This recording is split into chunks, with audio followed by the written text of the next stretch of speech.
नमः शिवाय my divine souls. आज हम एक शॉर्ट रीडिंग करने वाले हैं आपके पर्सन की एनर्जी की। तो मैंने अभी ये कार्ड निकाले हैं, तो चलिए देखते हैं। तो यहाँ पे उस पर्सन की एनर्जी निकल के आई है जिसके साथ आपका सीक्रेट कनेक्शन है, सीक्रेट अफेयर है, जो सभी को पता नहीं होगा। कुछ लोगों को पता भी हो सकता है, उनके क्लोज फ्रेंड्स या फैमिली मेंबर्स को पता भी हो सकता है, लेकिन आपका कनेक्शन ऐसा है जो किसी को पता नहीं। आप दोनों का सीक्रेट कनेक्शन है और आपके पार्टनर ने आपके साथ माइंड गेम खेला था। वो एक प्लेयर भी हो सकते हैं, फक बॉय भी हो सकते हैं, मे बी ऐसा हो सकता है। तो ये रीडिंग उनके लिए है जिनके पार्टनर प्लेयर एनर्जी में थे पास्ट में, ठीक है। लेकिन अभी आपका सेपरेशन चल रहा है और आप दोनों टूटा हुआ महसूस कर रहे हो, बहुत ही हर्ट हो रहे हो। वो भी हर्ट हो रहे हैं और आप भी हर्ट हो रहे हो। आप दोनों में जो दूरियां आ गई, उस दूरी को आप बर्दाश्त नहीं कर पा रहे हो, ना ही आपके पार्टनर बर्दाश्त कर पा रहे हैं। वो बहुत ही हर्ट हो रहे हैं। ओके, ले और वो मिस किए जा रहे हैं। किस चीज को मिस किए जा रहे हैं? जो पल बिताए थे ना उन्होंने आपके साथ, जो हैप्पी मोमेंट बिताए थे, जो पॉजिटिविटी है आपके अंदर, उन सब चीज़ों को मिस किए जा रहे हैं। और आपके पास आके उनको एक बच्चे जैसी खुशी मिलती थी, एक घर जैसा फ़ील होता था, उन सारी चीज़ों को वो मिस किए जा रहे हैं। और पास्ट में उन्होंने आपको रेड फ्लैग दिखाया था, तो क्या पता अभी भी दिखा सकते हैं, तो आपको सावधान रहना है। वो चेंज हुए हैं कि नहीं, हम आगे देख लेंगे। ओके, तो अभी भी आपका सेपरेशन चल रहा है, तो हो सकता है वो आपके पास वापस आने का सोचे। तो आपको देख के, सोच समझ के ये रिश्ता आगे बढ़ाना है। वो आपके कनेक्शन पे वर्क तो करना चाहते हैं, अपनी टाइम अपनी एनर्जी देना चाहते हैं, आपके साथ रिलेशनशिप ग्रो करना चाहते हैं, लेकिन आपको सोच समझ के अपने इंट्यूशन को फॉलो करके ही आगे बढ़ना है। आप अगर अपने इंट्यूशन को फॉलो करोगे ना, तो आपको समझ में आ जाएगा कि उसके इंटेंशंस क्या है, कि वाकई वो बदल गया है कि वो पहले जैसा है। But it won't be like this forever. तो अभी वो बहुत ही अकेला फील कर रहे हैं, लेकिन आप दोनों का अकेलापन दूर होने वाला है। आप दोनों मिलने वाले हो, आप दोनों की मीटिंग होने वाली है, यूनियन होने वाला है। मे बी ऐसा हो सकता है, क्योंकि वो और क्या चाहते हैं हम देख लेते हैं। क्योंकि अभी आप दोनों का सेपरेशन चल रहा है ना, तो जो आपके पार्टनर की सोल सर्चिंग चल रही है, उनको कर्मा मिल रहा है, वो अपने कार्मिक लेसन्स लर्न कर रहे हैं। उनको यूनिवर्स दिखा रहा है, समझा रहा है अपने तरीके से कि उन्होंने क्या-क्या गलती करी थी।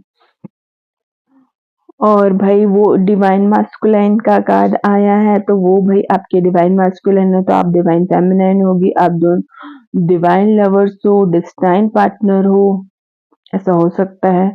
तो आपकी डिवाइन मास्कुलाइन लॉजिकल है भाई, उनके पास दिल नहीं है, वो प्रैक्टिकल है बहुत, लेकिन आपको कमिटमेंट ज़रूर देंगे। अगर एक बार दे दिया तो कभी मना नहीं करेंगे। अगर अभी तक नहीं दिया, वो कमिटमेंट से भागते थे, तो अब अगर वो वापस आएँगे तो डेफ़िनेटली कमिटमेंट देंगे। कार्ड में निकल के आ गया है, ठीक है। भले ही उन्होंने पास्ट में आपको रेड फ्लैग दिखाया था, लेकिन कुछ लोग, कुछ व्यूअर्स मेरे ट्विन फ्लेम जर्नी में नहीं हो सकते, मे बी ऐसा हो सकता है।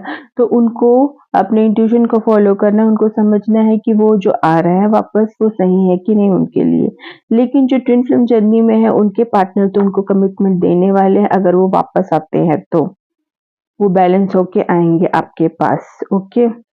पास्ट में वो आपसे रन करते थे डेफ़िनेटली, भाग गए थे आपको बिना बताए, कुछ बताया भी नहीं था आपको, भाग गए थे, कुछ रीज़न भी नहीं। तो भाई पास्ट में वो डेफ़िनेटली भाग गए थे। अब उनको आपकी वैल्यू समझ में आ गई है। जो कुछ भी हुआ था आपके बीच में उसके लिए वो सॉरी बोलना चाहते हैं, अपोलॉजी चाहते हैं, रिग्रेट हो रहा है उनको, उनको कार्मिक लेसन मिल गए हैं, उनकी सोल सर्चिंग चल रही है और अभी वो पेशेंस रख रहे हैं और बोल रहे हैं I accept that everything happens in divine order. तो उनको समझ में आ गया कि सब कुछ डिवाइन टाइमिंग से होगा, डिवाइन ऑर्डर से होगा। वो जल्दबाजी नहीं करना चाहते इस कनेक्शन को लेके। वो सारी चीज़ें ठीक करके सॉल्व करके आना चाहते हैं, क्योंकि वो कुछ भी ऐसा नहीं करना चाहते कि आने के बाद फिर से आप लोगों का सेपरेशन हो जाए। तो वो सॉलिड कमिटमेंट लेके आपके पास आना चाहते हैं। पास्ट में वो माई वे और हाईवे वाली एनर्जी में रहते थे डेफ़िनेटली। तो वो उस टाइप के पर्सन हो सकते हैं कि वो जो बोले वही सही है, ऐसा उनका नेचर था।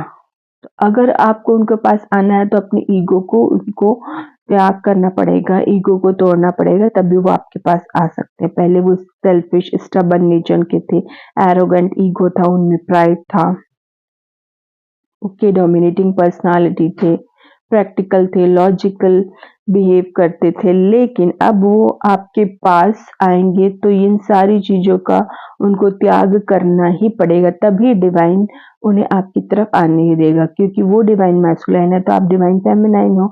आप एक स्पिरिचुअल पर्सन होगे डेफ़िनेटली, आपकी हीलिंग हो गई है, तो आप हाई वाइब्रेशन में वाइब्रेट कर रहे हो, तो आपके वाइब्रेशन में वाइब्रेट वो तभी कर पाएँगे जब वो इन सारी नेगेटिविटी को, एडिक्शन को त्याग कर लेंगे तो। तो अभी भी उनको एंगर इश्यूज़ हैं और पास्ट में वो अब्यूसिव भी हो सकते हैं। अभी उनको एंगर इश्यूज़ क्यों हो रहे हैं? क्योंकि उनके साथ चीज़ें ठीक नहीं चल रही हैं। इसलिए उनका मूड स्विंग्स होते रहते हैं, उनको बार-बार गुस्सा आते रहता है। तो चलिए देख लेते हैं उनको गुस्सा क्यों आ रहा है भाई? क्योंकि वो सैड है, ब्रोकन है, अकेलापन फ़ील कर रहे हैं, आपसे मिल नहीं पा रहे हैं, उनकी दूरी बर्दाश्त नहीं हो रही है उनको, इसलिए वो सैड है और आपके साथ एक स्ट्रॉन्ग कनेक्शन भी बनाना चाहते हैं और विश कर रहे हैं, प्रे कर रहे हैं, उनकी यही लालसा है, मैनिफेस्ट कर रहे हैं, आपको ही मांगे जा रहे हैं और खुद एक्शन लेना नहीं चाहते हैं। क्योंकि मे भी हो सकता है आप दोनों का सीक्रेट कनेक्शन है ना, तो अब मे भी हो सकता है आप लोगों ने एक्स्ट्रा मैरिटल अफेयर में हो, आप दोनों की लाइफ में कोई ना कोई थर्ड पार्टी हो, तो उसकी वजह से वो सिर्फ मैनिफेस्ट करे कि कुछ ऐसा चमत्कार हो जाए, आप कुछ ऐसी चीजें हो जाए कि अब खुद ब खुद उनके पास आ जाओ, तो वो उस तरीके का मैनिफेस्टेशन कर रहे हैं। लेकिन एक्शन तो डिवाइन मैस्कुलिन को ही लेना पड़ेगा, ऑब्वियसली शायद उनको नहीं पता है। जब डिवाइन मैस्कुलिन एक्शन लेंगे, वो डिसाइड करेंगे तभी चीजें होगी, क्योंकि डिवाइन फेमिनाइन तो रेडी बैठी है उनके पास आने के लिए, शायद वो समझ नहीं पा रहे हैं। तो ये चीज़ उनको समझनी पड़ेगी। अगर जो भी डिवाइन मैस्कुलिन देख रहे हैं तो वो समझ ले एक्शन तो उन्हीं को लेना है, उन्हीं को अपने ईगो का त्याग करना है, उन्हीं को अपने एडिक्शन का त्याग करना है, तभी आप दोनों का कनेक्शन बन पाएगा, आप दोनों का रिश्ता बन पाएगा, आगे बढ़ पाएगा और आप दोनों हमेशा के लिए एक हो पाओगे। तो ये थी एक छोटी-सी रीडिंग। आपको कैसी लगी कमेंट सेक्शन में ज़रूर बताइए और चैनल को फॉलो ज़रूर कर लें। ब्लेस यू, नमः शिवाय।